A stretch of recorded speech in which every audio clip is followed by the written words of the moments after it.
Bien. No sé si se me escucha, me parece que sí, porque se mueven los iconos estos de que el micrófono está funcionando. Voy a subir el volumen al máximo. Y bueno, tenemos ya aquí a 4 personas. Esperad un momento.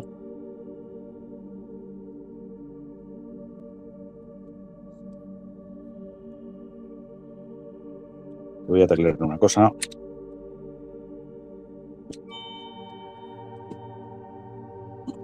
Bueno, como sabéis, ya lo hemos publicado. Agradezco a Ínsula Barataria que esté aquí a mi diestra de coanfitriona, como de costumbre. Ella lo hace muy bien y yo creo que nos va a ayudar, me va a ayudar bastante en este espacio. Hacía ya muchísimo tiempo que no hacía un espacio, la verdad. Y bueno, no tengo ninguna obligación de hacerlo, lógicamente, como podéis suponer. Es algo que en fin, no tiene, lógicamente, un horario, o sea, una periodicidad fija, porque yo no sé qué voy a hacer al sábado siguiente, pero lo que sí es cierto es que siempre he respetado que sea los sábados o sea, cuando los haya, van a ser los sábados a las 11 de la noche, que yo creo que es una hora y un día en la que todos podemos, sin problema. Tampoco los alargo mucho, ¿verdad? Suelen durar hora y media, entonces pues tampoco es una barbaridad. Vamos a hablar hoy sobre el misterio de Stonehenge, sobre el conjunto megalítico de Stonehenge, que, en fin, a los que nos gusta el misterio, yo creo que no hace falta describirlo mucho, pero bueno, todos me imagino que lo conocéis, incluso habréis estado allí. De todas maneras, aquí lo definiremos. Empezamos hoy esta emisión de Radio Cripta, la radio del misterio, 13 de mayo de 2023, aniversario de una cosa muy importante, aniversario de las apariciones marianas de Fátima. Bueno, hubo realmente 6 apariciones, ¿no? Durante los meses de octubre a octubre, noviembre, diciembre, enero, febrero, marzo, abril, mayo. Creo que empezaron en mayo y acabaron en octubre, efectivamente. Ese es el orden, ¿no? Entonces, bueno, pues también Fátima es un lugar de poder, igual que el santuario megalítico de Stonehenge, ¿verdad? Que tienen de misteriosos esos lugares de poder. Esperar un momento, que yo creo que no vale. A ver si Ínsula ve esto que le he enviado. Entonces, bueno, pues vamos a hablar del conjunto megalítico de Stonehenge, que, como todos sabéis, pues es un conjunto de dólmenes y de menhires que están en Inglaterra. Buenas noches, señora Ínsula. Por fin ha visto usted la invitación de coanfitrión. Hola, buenas noches. ¿Cómo estáis? Bueno, pues aquí muy bien. Vamos a hablar un rato esta noche sobre el misterio de Stonehenge. Y tú, como experta en lugares de poder, pues ya me contarás qué relación tiene Stonehenge con los lugares de poder, en sus características, qué cosas podríamos medir o percibir allí, qué cosas podríamos ver, etcétera. Eso, bueno, pues ya lo iremos viendo. Stonehenge, como os decía, es un conjunto megalítico que está a 125 kilómetros al sudoeste de Londres. Está pues en el sur de Gran Bretaña. Y bueno, pues fue construido aproximadamente en el siglo XV antes de Cristo, ¿vale? O sea, 1500 años antes de Cristo, es decir, que tiene 3500 años. Las gentes que poblaban esa parte del mundo en Gran Bretaña, 3500 años antes de nuestra era, pues eran muy primitivos, eran habitantes del Neolítico, eran gentes que, en fin, pues apenas habían salido de la Edad de Piedra, ¿vale? Estaba todavía manejando herramientas de hueso, de sílex, de piedra, y apenas conocían los metales. Se discute todavía. Bueno, se cree que conocían el cobre y el bronce, pero como elementos ornamentales, como armas, pero pero no era una cultura 100% metalúrgica, ¿vale? Era una cultura que tenía todavía un pie firmemente asentado en la Edad de Piedra, ¿vale? Entonces, Yo lo que quiero añadir, sí, Juan, es que lo que es Stonehenge tiene diferentes etapas. Lo que es la parte de las piedras hincadas, lo que es el cromlech, sí que es del 1500 antes de Cristo, pero vamos, yo lo que me he ido informando y documentando es que el conjunto megalítico, los cromlechs de Stonehenge, fue construido sobre un montón de templos y de centros religiosos, mágicos, que estaban construidos muchísimos años antes. Es decir, Stonehenge, siendo lo antiguo que es una modernidad en el contexto de aquel lugar, ¿no? Son los modernos y realmente pues aquello tenía como tú bien dices, ese era un lugar de culto y de peregrinaje. ¿A qué adoraban y a qué dioses rendían culto? Pues eso, como iremos viendo a lo largo de la noche de hoy, no lo sabemos. Es un absoluto misterio, ¿verdad? Bueno, y en este sentido, antes de continuar, sí quería haceros una pequeña mención. La mayoría de vosotros lo conocéis porque estáis en este pequeño mundillo del misterio, sobre todo por Madrid y tal. Bueno, pues sabéis que ahora mismo tenemos una cosa en el mundillo del misterio que llamamos coloquialmente aquí los saraos, ¿vale? Es decir, bueno, es una especie de movida madrileña cultural relacionada con el mundo del misterio que básicamente son presentaciones de libros, conferencias, charlas, ponencias, etcétera. Bueno, pues que se han ido multiplicando a lo largo de las últimas semanas y de los últimos meses, y yo creo que es ya algo imparable y algo digno de mención, ¿eh?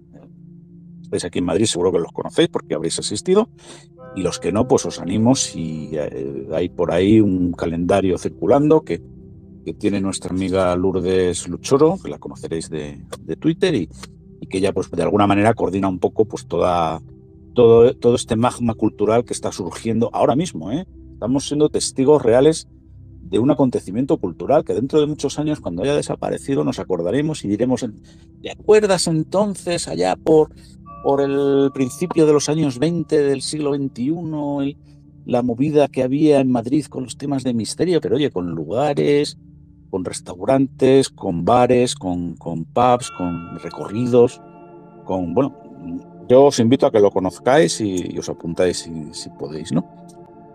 Y hecha esta pequeña introducción de lo que son los saraos de ahora en el mundo del misterio.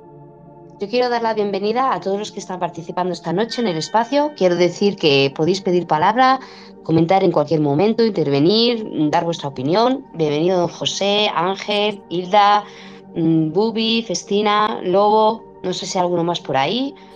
Buenas Ultra noches a Misterio, lo estoy todos. viendo ahí. Pues nada, como decía Lola, pues muy bienvenidos a todos. Como suele decir uno que yo conozco, somos pocos, pero somos los buenos.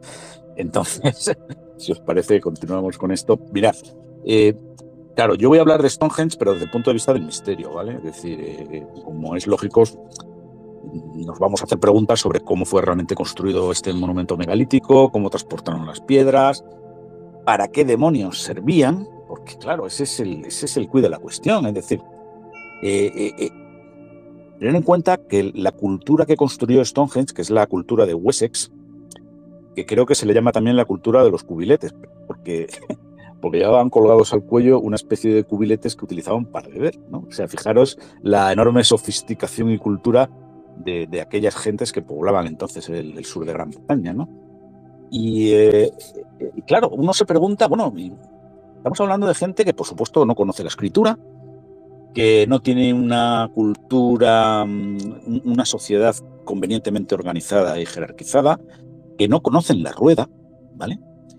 O sea, estamos hablando de gente que conoce pues, el fuego, algunas herramientas de hueso, de sílex, quizá algo de cobre, quizá, pero no, quizá sí, quizá algo de bronce, las castas privilegiadas, los aristócratas que utilizaban armas, ¿verdad? Espadas, pues podría haber alguna espada de cobre, pero de bronce, que es un metal, es una aleación más dura que el cobre, está hecha de cobre y estaño, ¿no? Como sabéis. Y poco más. Y bueno, en cuanto a sus avances culturales, pues es gente que cuyas matemáticas se reducían a contar con los dedos y no está claro que llegaran hasta 10, ¿no? Y conocimiento geométrico, pues bueno, es pura especulación. Es decir, se habla de que podrían trazar círculos con una estaca y una cinta de cuero, y bueno, pues así haciendo como un compás primitivo. Y pare usted de contar, ¿no? Es decir, en una cantera que estaba, parece que a 30 kilómetros, o 40, no sé, pero muy poco, vamos, muy poco en nuestra escala de distancia, pero los obstáculos que tenían que salvar eran tremendos: montañas, ríos, precipicios, rocas en medio del campo, en fin, no sé. Se antoja algo francamente dificultoso, complejo, costoso, en tiempo, en hombres, en material, y sobre todo en voluntad de hacerlo. Estamos hablando de gente muy primitiva, que vivía en chozas o en cuevas.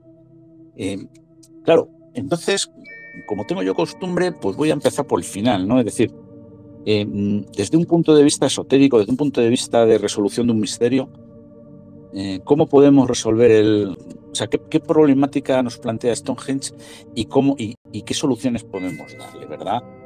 Ante este monumento que evidentemente no pudieron construir estas gentes, o si pudieron construirlas era porque estaban sabiamente dirigidos y sabiamente organizados por alguien, por otro hombre o por otra sociedad que sabía cómo hacer las cosas, ¿no? Entonces, a ver, por una parte, a mí se me hace muy... Porque las hipótesis para Stonehenge, como marca el título de la conferencia, de la charla, o es un observatorio astronómico o una especie de templo, ¿no? De templo, de lugar de culto, de lugar donde se practicaban ritos funerarios, etcétera, ¿no? O sea, ¿cuál de las dos cosas era, no? Pues, hombre, hay razones a favor y en contra para las dos cosas, ¿no? O sea, por una parte, yo personalmente...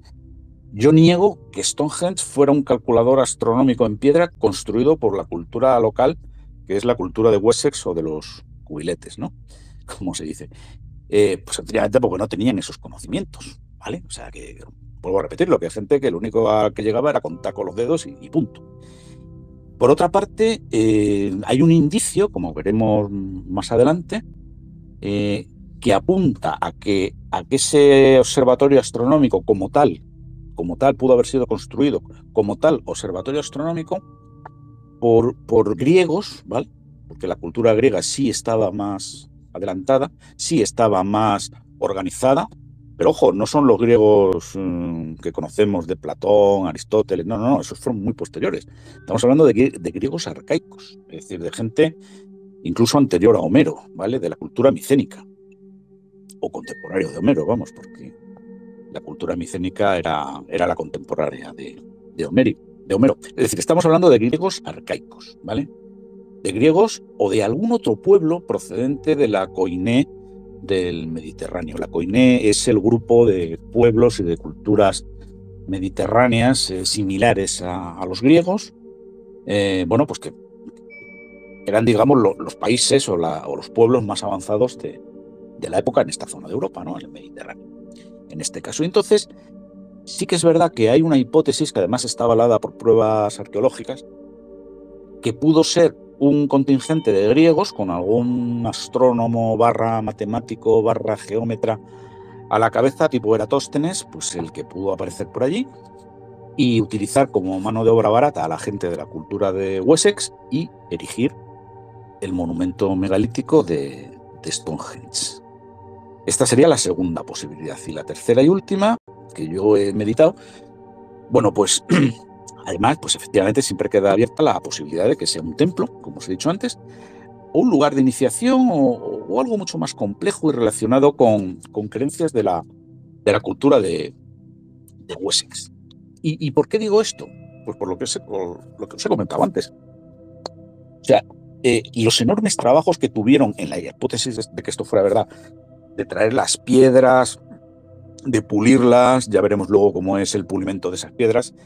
El trabajo enorme, se habla de que solo para unos tipos de piedras, no para todos, hicieron falta no menos de 1.500 hombres currando día y noche los 7 días de la semana durante 5 años. Eso en esas culturas seminómadas, que que apenas estaban empezando la agricultura, pues era impensable dedicar esa cifra de gente solamente para el trabajo de desbaste y de pulimentación y transporte de las piedras. Pero luego a eso añádele pues todos los trabajos auxiliares de construcción de estacas, de cuerdas, de rodillos de madera, de avituallamiento, de personal auxiliar, en fin, pues imaginaros todo lo que conlleva todo esto, ¿no? Entonces, teniendo en cuenta esa hipótesis, o existía alguna motivación religiosa poderosa, potente, que, bueno, pues una motivación que impulsara a aquellos hombres a decir, sí o sí os vais a tirar aquí, ni se sabe de años, miles de hombres, para erigir este templo, porque nosotros, no sé, pues tenemos aquí que rendir culto a los muertos, que invocar a los espíritus de los antepasados, no lo sé. Pues claro, no se entiende, ¿no? Y además, ya lo veremos más adelante, pero los hombres primitivos, los hombres prehistóricos, no hacían viajes de ida y vuelta, ¿vale? Los hombres prehistóricos, los únicos viajes que emprendían era cuando empezaban una migración, cuando decían, bueno, yo abandono la tierra donde estoy, por la razón que sea, porque ya no hay mamuts, porque ya no permite que me alimente, y emigro a otra tierra. Pero cogían, emigraban, se quedaban en la nueva tierra, y ahí se quedaban, no hacían viajes de vuelta, ¿vale? Para visitar a los parientes. Bueno, pues en ese contexto es muy difícil de pensar que hagan lo que llamamos nosotros ahora viajar, ¿no? Es decir, y menos para estos trabajos, es decir, coger y decir, bueno, pues me voy a ir a una cantera a 300 kilómetros, voy a pasar las de Caín para traer 100 toneladas en forma de piedras y, bueno, y aquí vamos a hacer no sé qué templo, para lo cual además no tengo ni repajolera idea de cómo hacerlo. Eso no lo hacen, ¿no? Viajes de ida y vuelta y menos de esas distancias, ¿no? Es decir, en términos actuales sería como ir de aquí a la Luna para aquellas gentes, ¿verdad? Y bueno, pues en ese sentido, fijaros, si entramos ya en la descripción de lo que es el monumento de Stonehenge, vemos que, a ver, ahora mismo tiene muchísimas, todo lo tenemos en la cabeza, ¿verdad? Todo lo hemos visto.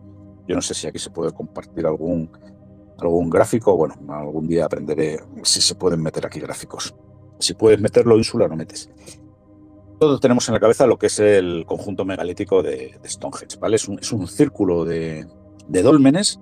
¿Sabéis lo que es un dolmen? Un dolmen no son más que dos piedras plantadas en la tierra que hacen de jambas y encima otra horizontal que es el dintel, ¿vale? Bueno, pues hay un círculo de 30 dólmenes con sus correspondientes dinteles que rodean a otra herradura de dólmenes todavía más grandes y más altos que están puestos en forma de herradura.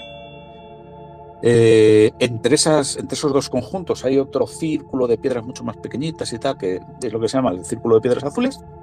Pero bueno, que estamos hablando, en el caso del círculo más externo, que se llama círculo de Sarsen, estamos hablando de 30 dólmenes de varios metros de altura y de toneladas de peso cada uno. De bastantes toneladas de peso cada uno. Entonces, claro, esto es una obra prodigiosa. Ahora mismo hay muchísimas de esas piedras caídas, ¿vale? Eso sí tiene una explicación, pues bueno, que ya podéis imaginar, de todos sabidas y tal, pues básicamente depredaciones a lo largo de los siglos. Bueno, pues fijaros, incluso los hoteleros de principios de siglo regalaban un martillo a cada cliente a la que fueran allí al campo a darle martillazos a las piedras caídas para llevarse un recuerdo. O sea, imaginaros la depredación y el latrocinio que se han hecho con esas piedras. Luego, pues los vientos huracanados, el agua que se ha metido por debajo y tal, pues ha tumbado bastantes piedras y luego las han robado, ¿vale? Con lo cual, pues... Pero bueno, yo quiero que nos fijemos en como si eso estuviera... Sí, lo que quería comentar, Juan, es que sí. Cuando fue allí, yo no recuerdo el nombre, el arqueólogo que estuvo investigando Stonehenge y que lo puso en pie. Cuando llegó ese arqueólogo, lo que hizo fue, pues esta piedra, como está aquí caída, vamos a subirla para arriba, según yo creo que tenía que ser. O sea, en realidad fueron subiendo, hincando las piedras de nuevo, la mayoría estaban caídas y bueno, lo que nosotros vemos ahora fue una colocación del siglo XIX. O sea, ni siquiera podemos saber si exactamente era como estaban colocadas las piedras o no. Efectivamente, hombre, más o menos se sabe porque estaban los huecos, ¿vale? Entonces, pues hubo muchísimos arqueólogos, etcétera, que hicieron un trabajo de reconstrucción. A mí no me parece mal del todo, porque aquello estaba hecho un desastre, aquello estaba totalmente destruido. Entonces, que bueno, pues que bajo el auspicio de los gobiernos locales y tal, pues se hiciera un trabajo de, bueno, pues para empezar a decentar un poco aquello, porque había hasta campamentos de gitanos, en fin, aquello era un horror. Entonces, no estaba del todo mal que se hiciera ese trabajo de reconstrucción, pues bueno, mínimamente pues para que se pudiera estudiar el monumento, ¿no? Porque el monumento tiene mucho que estudiar. Entonces, efectivamente, tenemos esos círculos de piedra y, claro, aquí se nos plantea un primer problema, porque esta cultura que supuestamente construyó el monumento de Stonehenge, para empezar, tenía que saber cómo dividir una circunferencia en 30 partes iguales. Yo reto a cualquier campesino, no de hace 3.500 años, sino de ahora, a ver si es capaz de, a ver, sin entrar en Internet o en Google. 3.500 años antes de 1.500 años antes de Cristo no había Internet ni había Google, es decir, o lo sabías o no lo sabías, y como dije antes, pues esto es gente que escasamente pues sabía contar con palitos y piedras y poco más, ¿no? Quiero dar la Entonces, bienvenida a Lourdes y a JD, que se acaban de unir al espacio. Buenas noches. Os he invitado a hablar si queréis comentar, compartir, preguntar. Y pienso que se subestima la inteligencia y la capacidad de aquellas gentes, porque de hecho, pues ahí está Stonehenge construido, las pirámides. Había mucho más conocimiento del que a priori estima la arqueología. bueno, yo ahí discrepo un poco, ¿no? Es decir, has mencionado el tema de las pirámides y, para empezar, a mí la cifra que da la arqueología oficial de que se construyeron en 20 años no solo es que es falsa de toda falsedad, sino además es un insulto a la inteligencia, eso por un lado. Por otro, hay montones de pruebas de que evidentemente la cultura de Wessex, pues es que es muy difícil, porque mira, por ejemplo, el tema del transporte de las piedras, ¿vale? Admitiendo pulpo, es decir, admitiendo, bueno, pues bueno, que ya poniéndonos en el límite, podemos admitir que a través de transporte marítimo, fluvial, empleando miles de hombres, pues pudieran transportar las piedras desde las canteras del país de Gales hasta Stonehenge. Pero claro, los dinteles del círculo de Sarsen, del círculo más exterior, no solamente pesan mucho y hay que elevarlos y todo eso, es que además tienen resaltes en forma de cono y de cuña, que encajan con huecos de la misma forma, para que ajusten, ¿no? Como si estuvieras construyendo con un Lego. Y claro, esos trabajos en una piedra tan dura para gente que, ahora os lo voy a decir, sus herramientas se reducían a picos de huesos de cuerno de reno y palas que estaban construidas con omóplatos de buey, o sea, de hueso, tenían herramientas de hueso. Y además de eso, bueno, ya os he dicho que los metales los conocían, pero para hacer joyas, no para hacer herramientas. Entonces, pues tenían una especie de mazas, que eran, porque eso sí se han encontrado, las mazas, eran unas mazas esféricas, redondas, que estaban hechas pues también de piedra, porque, vuelvo a decirlo, es gente que estaba en la edad de piedra, tenía un pie todavía puesto en la edad de piedra. Entonces, hombre, se han hecho cálculos, los arqueólogos han hecho cálculos, y bueno, a base de mazazos podían devastar la piedra, abrir unos canales, pulverizándola y tal. Creo que habían estimado que 50 centímetros cúbicos por persona y día, es decir, a echar cuenta de lo que supone todo aquello. Bueno, tardaron en teoría años, pero para hacer los resaltes que luego encajaban con los agujeros, eso es imposible con herramientas esféricas. Es decir, tú no puedes hacer un resalte troncocónico con una esfera. Es decir, es algo que yo creo que se escapaba por completo de esa tecnología y, sin embargo, bueno, pues eso es una parte del misterio, ¿verdad? Entonces, pues esto se hace muy difícil de creer. Pero bueno, vayamos a lo que nos interesa. ¿Para qué servía, en teoría, este conjunto megalítico? O sea, se ha dicho durante un montón de años, ha habido un investigador que así lo afirmó en los años 60, creo. Bueno, pues que esto era una especie de computadora astronómica que era capaz de calcular varias cosas, etcétera. A mí me parece un poco pretencioso, pero bueno, él afirmaba lo siguiente. El conjunto megalítico de Stonehenge podía calcular los solsticios, los equinoccios y las fases de la luna, ¿vale? Entonces, un solsticio, por ejemplo, un solsticio no es más que un máximo y mínimo de horas de radiación solar. Es decir, si estamos en el solsticio de verano, es el día que más horas de luz tiene, y si estamos en el solsticio de invierno, que es el 21 de diciembre, pues es el día que menos horas de luz tiene. Y los equinoccios, pues son los 2 días que tanto las horas de luz como las horas de oscuridad, del día y de la noche, son iguales, por eso se llaman equinoccios, que son los equinoccios de otoño y de primavera, ¿vale? Entonces, ¿cómo poneros en la piel de esta gente? ¿Cómo calculas tú así a pelo sin reloj? El reloj se inventó en el siglo XVII, os recuerdo.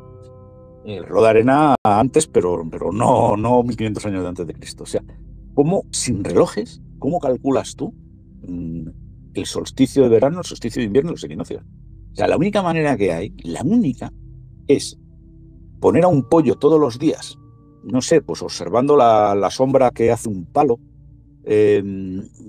y atribuir, medirla, ¿no?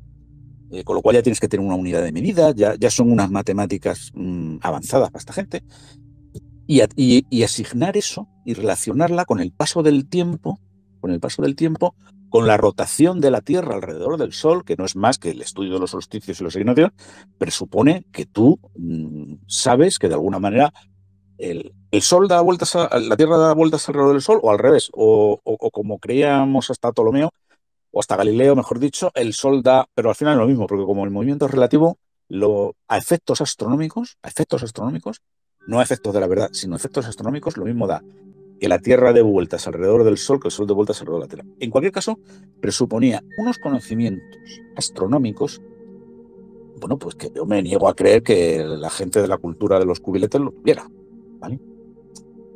Entonces, Aníbal, ¿a dónde quieres llegar? ¿Lo construyó una cultura anterior?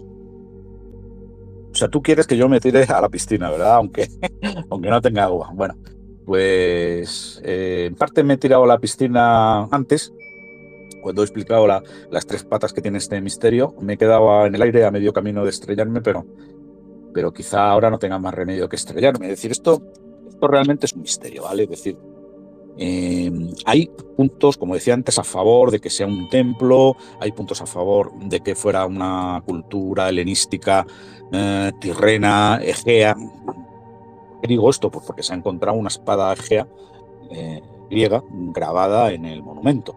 Entonces eso a un arqueólogo le hizo pensar que quizá fuera un griego que tras la ruta de los contrabandistas de estaño y de ámbar, pues llegar hasta aquella lejana isla del norte de Ibernia, como decía, y bueno, pues allí tomar a miles de hombres de la cultura de Wessex o de los cuiletes y los obligara a trabajar ahí durante años, día y noche para construir esto.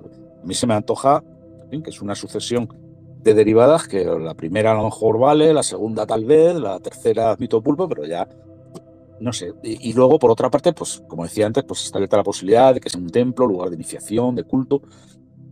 Pero claro, ¿qué tipo de creencias tan acendradas, tan oscuras, tan desconocidas tenía esta gente como para impulsarse a sí mismos a estas hazañas, ¿no?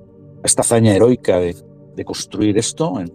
¿Para qué? ¿Para adorar a qué? ¿Para convocar a qué entidades? Pues ¿Qué deidades son los que, si me es que gustaría, adoraban alguna? Cuenta, dime. me gustaría compartir hoy, 13 de mayo, que es el aniversario de la aparición de Fátima. eh, Stonehenge es un lugar de poder, es un lugar con energía telúrica. Cuando hay energía telúrica, significa que cuando hay un vórtice telúrico, significa que en el subsuelo hay fluidos que se cruzan, que puede ser agua, puede ser gases, puede ser lava, y lo que hace es alterar la energía electromagnética que de forma natural emana de la Tierra hacia afuera. Entonces, en estos vórtices telúricos, las personas con más sensibilidad lo notan, los radiestesistas lo notan. En mi caso, personalmente, yo sí que llego a notarlo. Eh, y también se observan fenómenos extraños.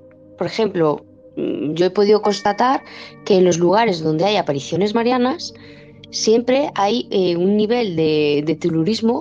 Poco a poco vamos construyendo, ya tenemos una imagen más o menos de lo que es este misterio realmente. Yo quisiera hacer hincapié en una cosa, y es que el monumento es circular, ¿vale? Con lo cual, pues tiene muchos ejes de simetría.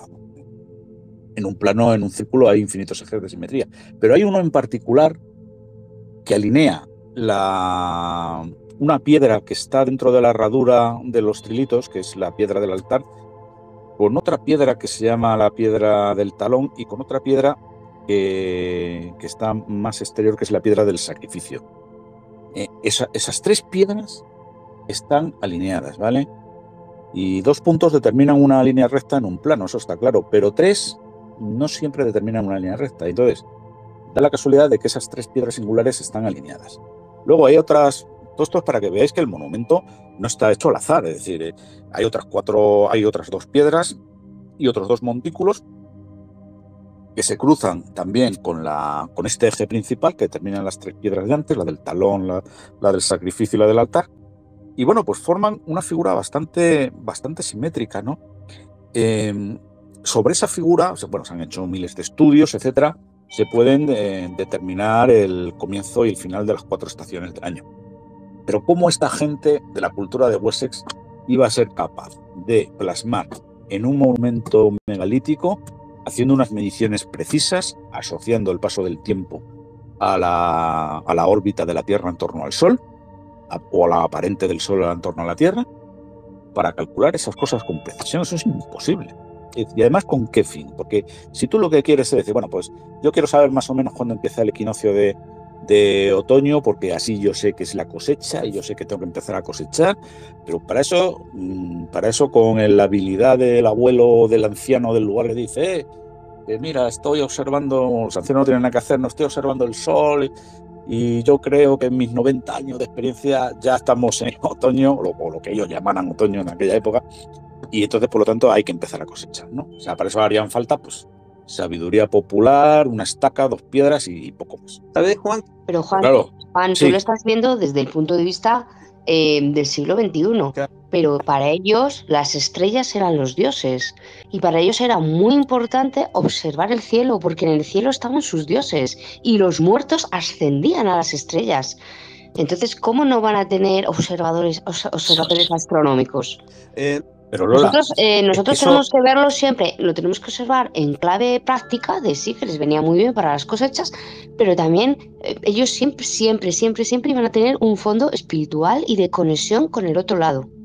Pero Lola, es que eso no lo sabemos porque esta gente no conocía la escritura, entonces sus creencias, sus inquietudes espirituales, la manera que tenían de rendir culto a los muertos, lo que ellos creyeran que ocurría cuando la gente se moría, si subían a las estrellas o no subían o bajaban, no lo sabemos. No, son todo suposiciones, es decir, porque no han dejado nada escrito, porque no sabían escribir, porque no conocían la escritura, ni tenían alfabeto, ni tenían nada. Sí sabemos que hacían 2 tipos de enterramiento, ¿vale?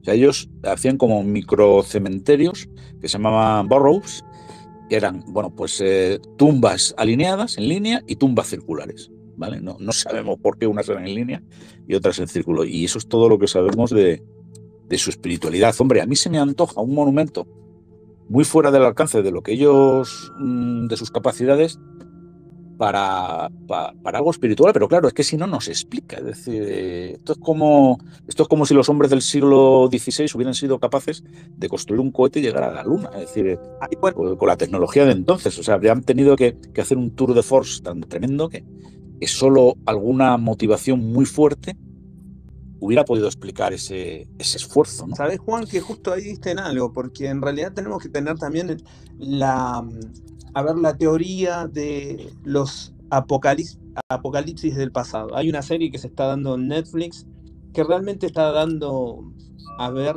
con algo que estás cuestionando acá en esta charla, en este espacio. Me parece que es interesante tener esta teoría de este periodista Graham Hancock, que él ve que existieron otras civilizaciones con una tecnología súper avanzada y que han encontrado la forma de dejar en estas piedras o en estos templos un mensaje a las nuevas generaciones que se fueron creando o que se recuperaron de estos apocalipsis.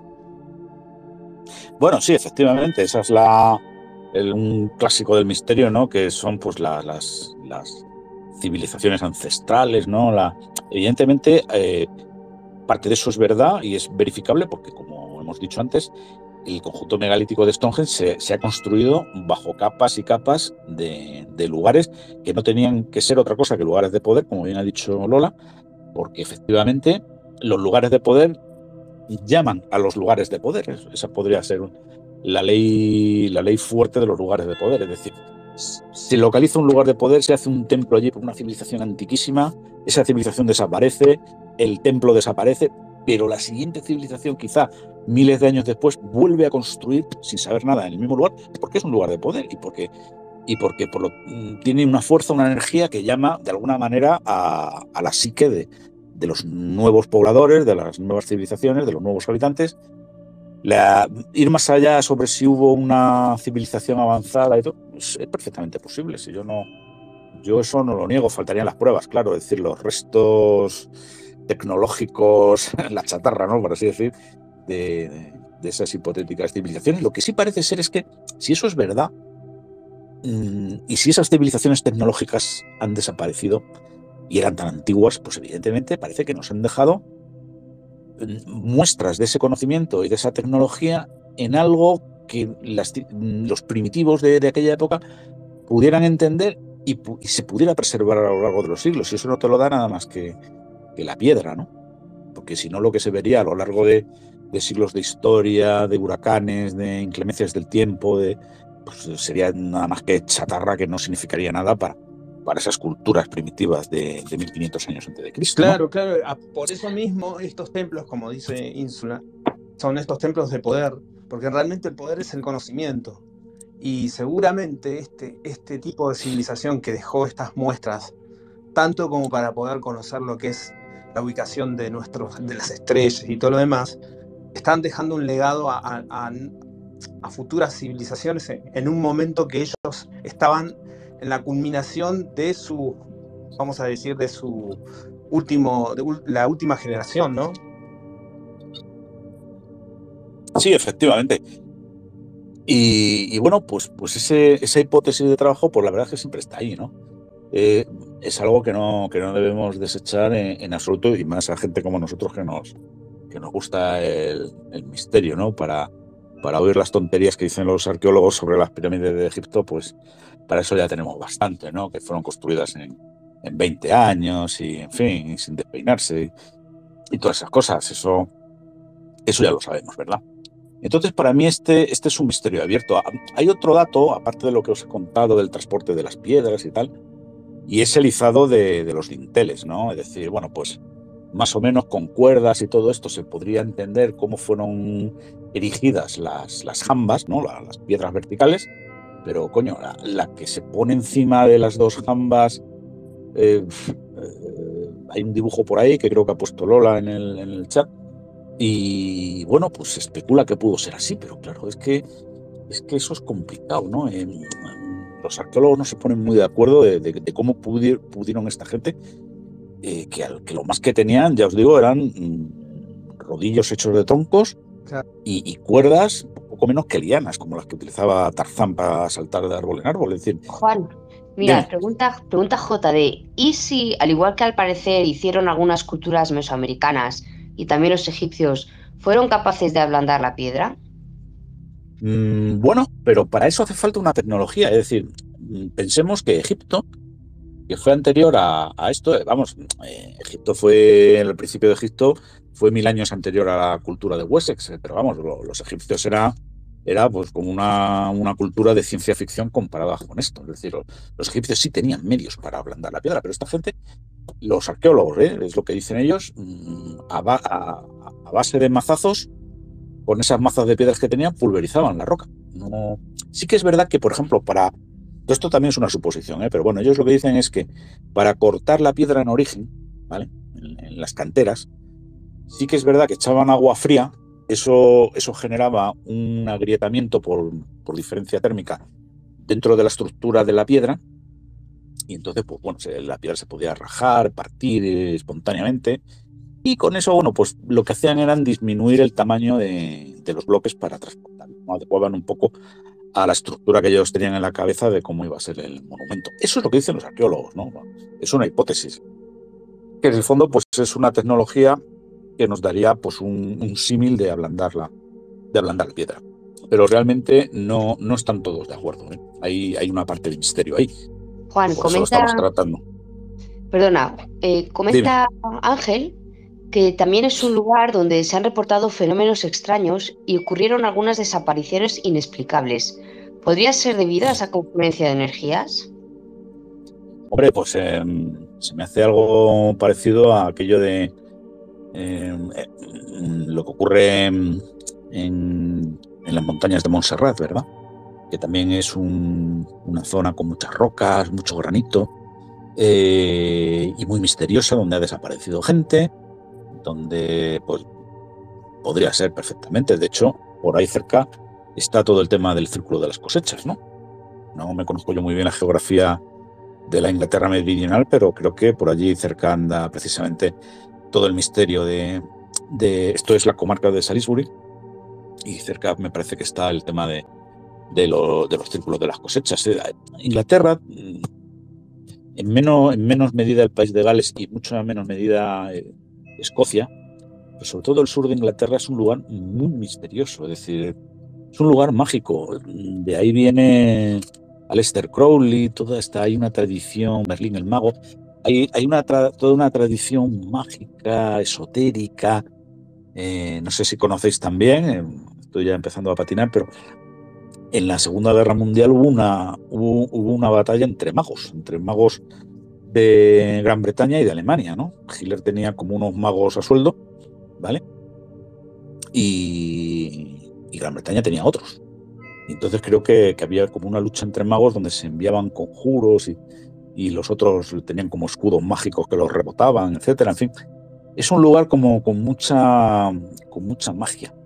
Y por lo tanto no es de extrañar que, es más, también, fíjate, esto es una cosa que podríamos hablar en otro espacio, es un lugar, esa zona de Gran Bretaña, donde hay, aparte de mucha fenomenología ovni, sobre todo mucha fenomenología de dislocaciones espaciotemporales, ¿eh? Es decir, es un sitio donde los lugareños reportan muchísimos casos de gente que ve escenas de batallas medievales en la época moderna, de gente que ve un avión de la Segunda Guerra Mundial que está perdiendo aceite y va a hacer un aterrizaje forzoso, donde ve un tanque de la Primera Guerra Mundial que se está hundiendo en el barro. ¿Sabéis? Es decir, es un lugar donde el espacio-tiempo tiene como aberturas, ¿no? Tiene como agujeros donde se entrecruzan las líneas temporales de varias épocas. Hay un libro, lo tengo aquí, no me acuerdo cómo se llama, pero es un libro que habla de todas estas cosas. Yo creo que lo he comentado alguna vez y he hablado de él en alguno de los posts de mi web. Alguno, si lee mi web, pues lo recordará. Y la verdad es que es un tema muy apasionante y que ocurre sobre todo allí, porque luego esos casos de dislocaciones espaciotemporales no son tan frecuentes en otros lugares del mundo, ¿no? En España no hay nada prácticamente y en otros países pues muchísimo menos, pero allí en Inglaterra sí hay y bastantes. Y en ese sentido, pues Lola, sí podría adecuarse esto con lo que tú estás diciendo de temas de desapariciones extrañas y todo esto, ¿no? En fin, pues luego también tenía yo apuntado aquí que un compañero de Twitter nos decía, que creo que está aquí oyéndonos, Festina, ¿verdad? Los lugares de poder tienen cierto componente de memoria del lugar o carga psíquica, sobre todo cuando se usan como lugar de curación. Bueno, no sé si está clara la pregunta. Yo creo que a lo que quizás se está refiriendo este compañero es que pudiera tratarse de los registros acásicos o ya que estamos hablando del lugar de poder, pues quizá Lola tenga algo que decirnos sobre esta cuestión que apuntaba el compañero. Es que el tema de lo de las impregnaciones no sé muy bien a qué se refiere. ¿Está presente? ¿Está ahora mismo en el chat? A ver, es lo que Festina, estaba... si quieres comentarnos tú a qué te refieres con tu pregunta, pues te escuchamos. Yo creo que es lo que lo estaba relacionando con el tema de la curación. Es decir, sí.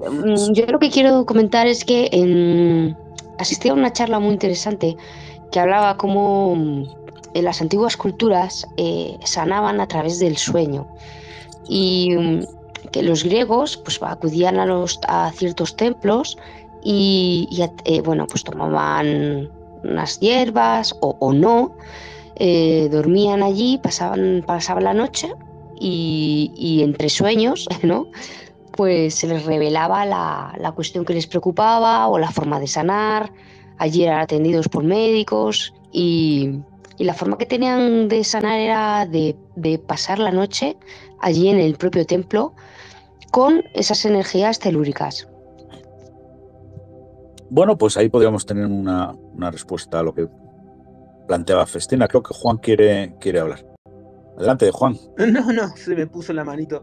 No, que me llama la atención que todo este tipo de monumentos, ¿no? Estén en todas las partes del mundo. Bueno, justo estaba mirando lo que está en la isla de Pascua, en los Moai, de los antiguos Rapa Nui, que también hablan de este conocimiento, ¿no? De cómo manipular esas piedras tan grandes y qué conocimiento tenían esta gente tan antigua, ¿no? Para poder manejar esas proporciones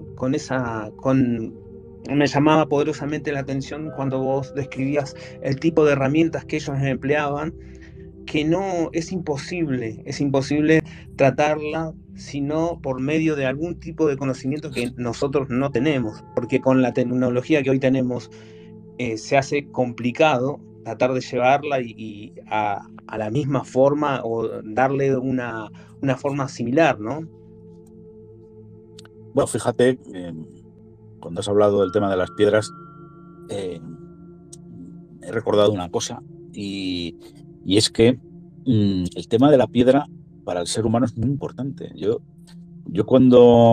voy con frecuencia a un pueblo del que son originarios mis padres, y ahí hay muchas peñas. Llamamos peñas en España, pues eso, a rocas de granito que sobresalen de la tierra, ¿no? Están de forma natural esparcidas por la tierra. Y yo tenía, sobre todo de joven, la costumbre de tumbarme sobre esas peñas, ¿no? De apoyar todo mi cuerpo de espaldas en esas peñas, y se siente algo. Es decir, las piedras transmiten energía. Si habéis leído la obra de Howard Phillips Lovecraft, famoso autor de historias de terror cósmico, etc. Y vamos, yo de joven me leí la obra entera. Es buenísima. Yo lo recomiendo si os gusta la literatura de terror. Esa os va a dar miedo de verdad. Él hablaba de que no se debían impetrar las piedras. Es decir, porque hay muchas piedras en el campo que son altares. Y hay muchas piedras donde se han sacrificado quién sabe qué animales, quién sabe qué personas, quién sabe ofreciéndolas a qué dioses, a qué cultos. Igual estamos sentados en una piedra que ha visto pasar el sacrificio de cientos de personas, ¿no? Entonces, porque Lovecraft escribía literatura, eran cuentos de terror, ¿verdad? Muy buenos. Pero yo creo que Lovecraft, un poco como hago yo, dice las cosas medio en serio, medio en broma, o medio en broma, medio en serio. Es decir, es literatura, es un cuento, te lo estoy contando para que te entretenga, para que te dé miedo, pero, ojo, que yo he leído mucho y que esto es verdad. Las piedras no se deben impetrar, es decir, no se deben invocar cosas delante de las piedras. Las piedras absorben energía, emiten energía, eso ya lo sabemos por la ciencia moderna. El granito además es peligroso porque emite un gas radioactivo que se llama gas radón. Por eso las casas de la sierra que están hechas, la sierra de Madrid, que están hechas de granito, pues, o las ventilas mucho, allí acabas pillando un cáncer. Por eso digo que las piedras, cuidado, ¿vale? Entonces, en ese sentido, para mí ya os digo que ese tema no dejaba de sorprenderme, ¿no? Es decir, qué importancia, porque luego los otros materiales naturales, la madera, las plantas, no sé, pues el agua es muy importante también, pero las piedras tienen una energía, tienen una fuerza característica. Y entonces, fijaros, siguiendo con el reto de Lola de que no me tiro a la piscina, voy a daros ahora otra tanda de argumentos por las cuales a mí me parece completamente imposible que la cultura de Wessex construyera, vamos, no que construyera esto, sino harían de mano de obra, pero el cerebro que instigó este monumento no eran ellos, ¿no? Eso está claro. 10 veces el perímetro del círculo de Sarsen, el perímetro exterior, es el perímetro de la pirámide de Keops. Coño, 10 es un número redondo. Estamos hablando de gente que no tiene una unidad de medida. Los arqueólogos especulan con que pudieran tener el codo fenicio, el codo griego. Un codo al final no es más que la distancia que hay entre la punta de los dedos y el codo. Eso es medio metro. Eso son 51 centímetros. De un codo de hombre, claro. Por hacer un poco el chascarrillo, Juan, son antiguos ingleses, tendrían sus propias medidas. Pues, ay, qué cachonda eres. Pues pudiera ser, ¿no? Pero bueno, al final un codo, como es una medida humana, ¿no? Nada humano nos es ajeno, el hombre es la medida de todas las cosas, ¿verdad? Pues un codo es un codo en Fenicia, en Tracia, en Tesalia o en Inglaterra. Entonces, claro, por eso sorprende precisamente que 10 veces el perímetro del círculo de Sarsen es exactamente el perímetro de la pirámide de Keops. Pero no solamente nos quedamos ahí. 30 veces la altura del círculo de Sarsen es la altura de la pirámide de Keops. También es un número redondo, ¿no? 30. Pero esto es mucho más sorprendente, ¿no? La longitud del círculo de Sarsen por 100, por 12, por los 12 meses del año y por 360, los 360 días que tiene el año natural, ¿vale? Con los meses naturales, los 12 meses, es la longitud de la circunferencia terrestre con un error del 0,0000. Es decir, la circunferencia del círculo de Sarsen es exactamente medio minuto de un arco de meridiano. Esto puede ser casual, yo no lo niego, ¿vale? O sea, estos 3 datos que os he dado pueden ser casuales. Ya no lo estoy negando, no digo que no. Pero coño, son 3 datos. Son números redondos. Son números enteros. Son números que están en proporciones simples, de gente que no tiene unidades de medida, que desconoce lo que es la medida, ¿vale? Y puede haber salido de casualidad. Mira, estos han hecho aquí el círculo, ahora mido yo, lo multiplico por 10 en mis unidades, que son metros, y me sale el perímetro de la pirámide de Keops en metros también. Pensar un poco, decir esto, no, muy casual no parece. Pero bueno, siempre habrá los cientificistas, como dice el maestro de Guadarrama, pues siempre pensarán que esto es casual y que nos estamos columpiando, ¿vale? Y poco más os puedo decir. Tenemos estas hipótesis sobre la mesa.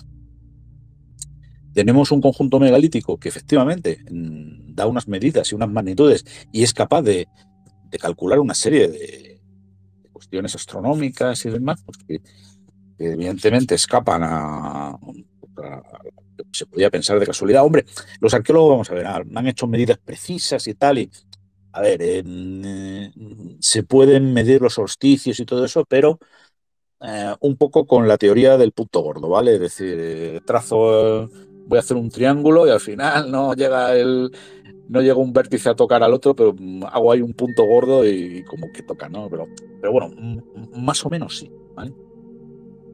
Entonces, para mí sigue siendo un misterio, porque de las 3 hipótesis que os he marcado antes, al principio de la charla y entre medias, puede ser una calculadora astronómica, de hecho lo es, pero no construida por la cultura de Wessex. Puede ser un templo, un lugar de culto.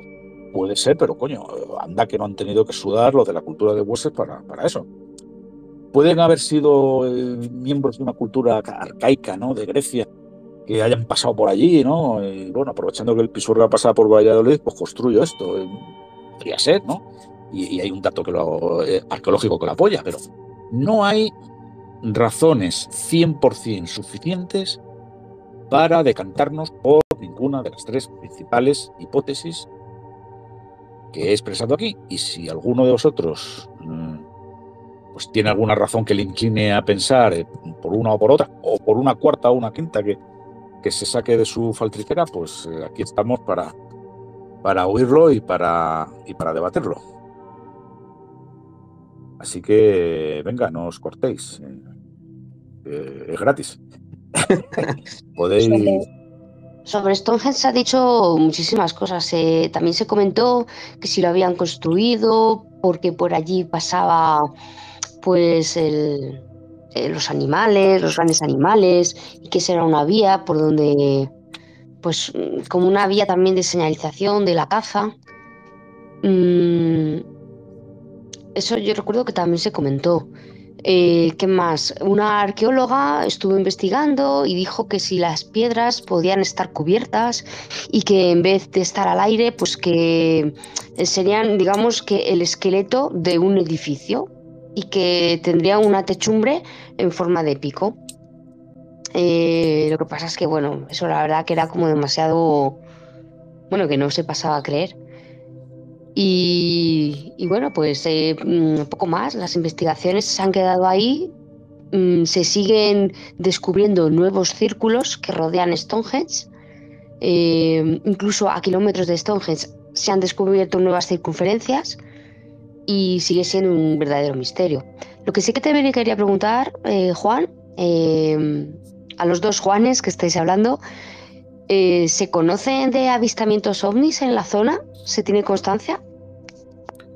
Bueno, yo creo que quizá Juan Benz, como experto ufólogo, pudiera contestar con más precisión a tu pregunta, Lola. Juan. Sí, justo estoy.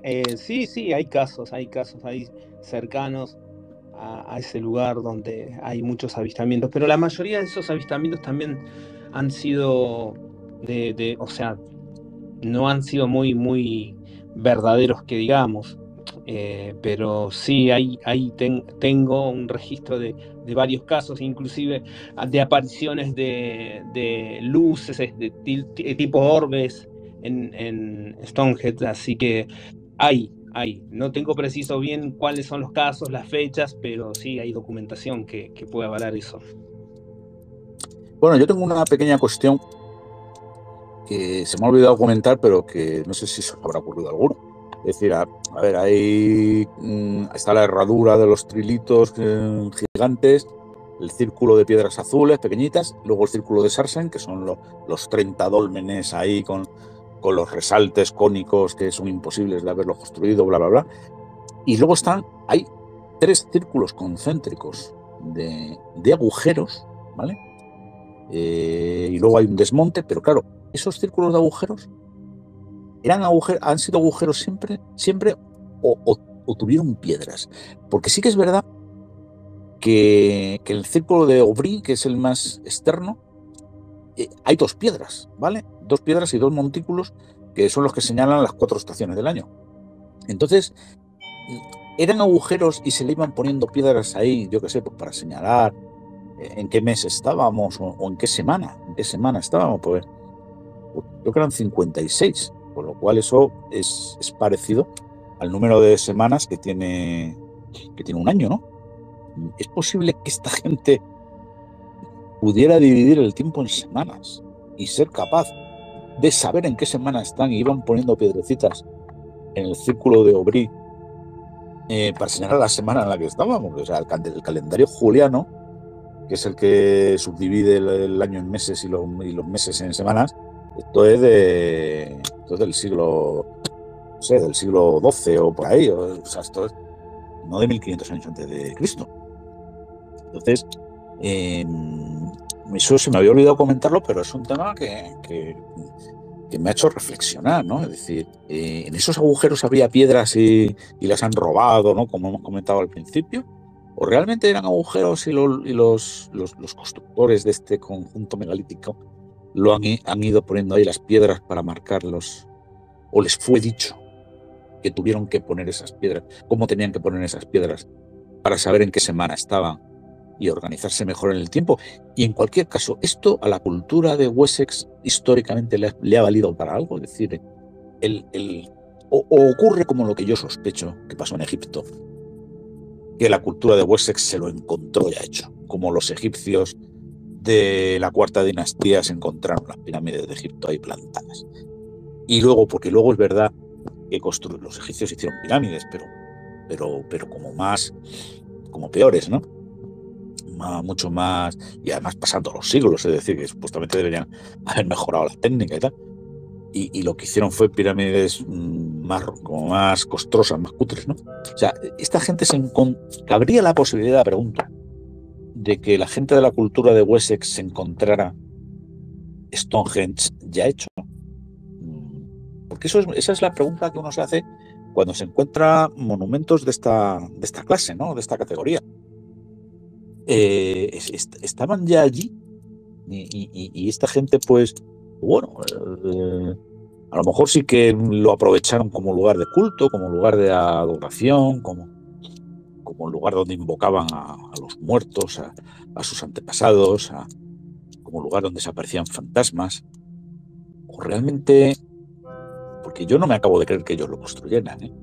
Y dado que fue además un lugar donde hubo anteriormente otros templos y tal, o sea, ¿hasta dónde llega el conocimiento arqueológico para determinar que eso no es realmente mucho más antiguo? Como bien dijo Lola hace un rato, es decir, que bueno, que eso hay otras dataciones y hay otros criterios para determinar que eso realmente pues era mucho más antiguo. En fin, es una de las preguntas que me hago. Entonces, por lo tanto, como os decía antes, no sé muy bien qué concluir. No lo sé. Los que defienden la teoría de una cultura prediluviana que construía, que manejaba muy bien la piedra, lo que se dice que a cuanto más antiguo, más grandes son las piedras que utilizaban. ¿Y eso por alguna razón en especial o porque por el artículo 33? Porque parece los restos que hay, los pocos restos que quedan, antiquísimos en el mundo, esparcidos, pues cuanto más antiguos son, más grandes son las piedras. Entonces o sea, se supone que de haber existido esa cultura avanzada, manejaban a la perfección la piedra, sabían cómo moldearla, cómo manejarla y construían con piedras muy grandes. Y nos lo encontramos en Perú, nos lo encontramos en Egipto, Stonehenge sería también un ejemplo. En Grecia, en Atenas, fuera de la Acrópolis, casi escondido, hay también una pared con piedras gigantes que se asemejan además a las construcciones que se hacían en Perú. Y bueno, o sea, restos hay de esa civilización antigua prediluviana. Pero fíjate que eso puede tener una razón perfectamente explicable, y es que tú dices, cuanto más antiguo las piedras serán más grandes. Bueno, y cuanto más grandes serán las piedras, más sobreviven a lo largo de los siglos para que nosotros las veamos y podamos decir cuanto más antiguo, más grande. Es decir, es un argumento circular. O sea, puede ser, ¿no? Efectivamente, pero esto sigue sin solucionarnos el problema, ¿no? Es decir, y bueno, pues a mí no se me ocurre mucho más sobre lo que avanzar, pero pasa lo mismo, ya os digo, en muchísimas culturas y en, como ha dicho Lola, y en muchísimos periodos históricos, etcétera. A medida que nos acercamos a la época moderna, lógicamente ya tenemos registros escritos históricos y todo nos queda más claro, ¿no? Hay pocos misterios históricos contemporáneos. Yo creo que lo único que queda es la composición del fuego griego. Eso todavía yo creo que no se ha podido establecer con precisión, ¿no? Pero fuera de eso, claro, a medida que vamos avanzando hacia atrás en el tiempo, hay muchísimas cosas absolutamente misteriosas, ¿no? Por ejemplo, pues todas las pinturas rupestres y esculturas de Tassili, todos estos, o sea, vamos a ver, en lo que hoy es Argelia hay un montón de cuevas donde han aparecido montones de pinturas rupestres, de restos, de una civilización que data pues de 10.000 años antes de Cristo. Muchísimo anterior, muy anterior a Egipto, por supuesto a la cultura esta de Stonehenge, anterior a Babilonia, Mesopotamia, a todo, ¿no? Es decir, a Sumeria.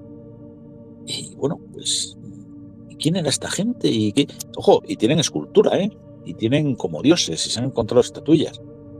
Y se han encontrado indicios de cultos funerarios. Estamos hablando de la edad de piedra, no ya del neolítico, o sea, la edad de piedra pura y dura, o sea, recién salido de la glaciación, de la última glaciación, pues encontramos una cultura que tenía relación espiritual con sus muertos. Pues claro, poneros en la piel de esta gente, ¿no? Es decir, ¿qué supondría para un habitante de las cavernas el hecho de que alguien se muriera? Debía ser como algo mágico, ¿no? Como algo incomprensible para ellos. O sea, de repente el día anterior estabas hablando con él y estabas cazando con él o lo que sea, y al día siguiente pues había muerto por la noche y ya no se movía. O sea, eso debería ser una experiencia terrorífica, ¿no? Porque claro, esa gente se preguntaba, ¿y bueno, este dónde ha ido? Coño, nos lo estamos preguntando nosotros ahora, en el siglo XXI, y no lo sabemos, y por eso nos gusta el misterio y todas estas cosas. Pues imaginaros a alguien esto es un poco también la reflexión que yo quería haceros, ¿no? Es decir, a propósito de todo esto que hemos hablado de Stonehenge, que es, porque al final, si yo me tengo que inclinar por alguna de las hipótesis que he marcado aquí, yo hablaría de que esto, bien sea como efecto de una civilización anterior que lo construyó, o bien sea construido por ellos mismos, esto al final para los habitantes de la cultura de Wessex, la que teóricamente construyó Stonehenge, era un lugar de misterio, de culto, de invocación de deidades, de impetración de piedras, ¿no? Lo que hemos comentado antes. Y todo esto viene precisamente por eso, ¿no? Pues porque para esta gente, si para nosotros la muerte, ¿verdad? Es un absoluto misterio. O sea, porque todo esto que estamos hablando del misterio y de las cosas que nos gustan y de los saraos que nos gusta ir a la presentación de los libros y oír a la gente que entiende del misterio y aprender de ellos y tal. Como decía Fernando Sánchez Dragó, que en paz descanse, todo esto responde a una pregunta que todos, aunque no lo reconozcamos, tenemos en la cabeza, y es que un día nos tenemos que morir. Esto es una carrera que vamos a perder, ¿eh? Esto es una lucha que tenemos ya perdida. Y entonces, como sabemos que la tenemos perdida, nos preguntamos, una vez que la perdamos de verdad, nos preguntamos, ¿qué va a pasar cuando yo pierda esa carrera? ¿Qué va a pasar cuando pase al otro lado? ¿Cuál va a ser el mayor de los misterios? Y por eso estamos aquí, ¿verdad? Y por eso estamos aquí y por eso llevamos hora y 20 hablando, y yo creo que va siendo hora de, si tenéis alguna pregunta y alguna cuestión o reflexión, este es el momento de hacerla.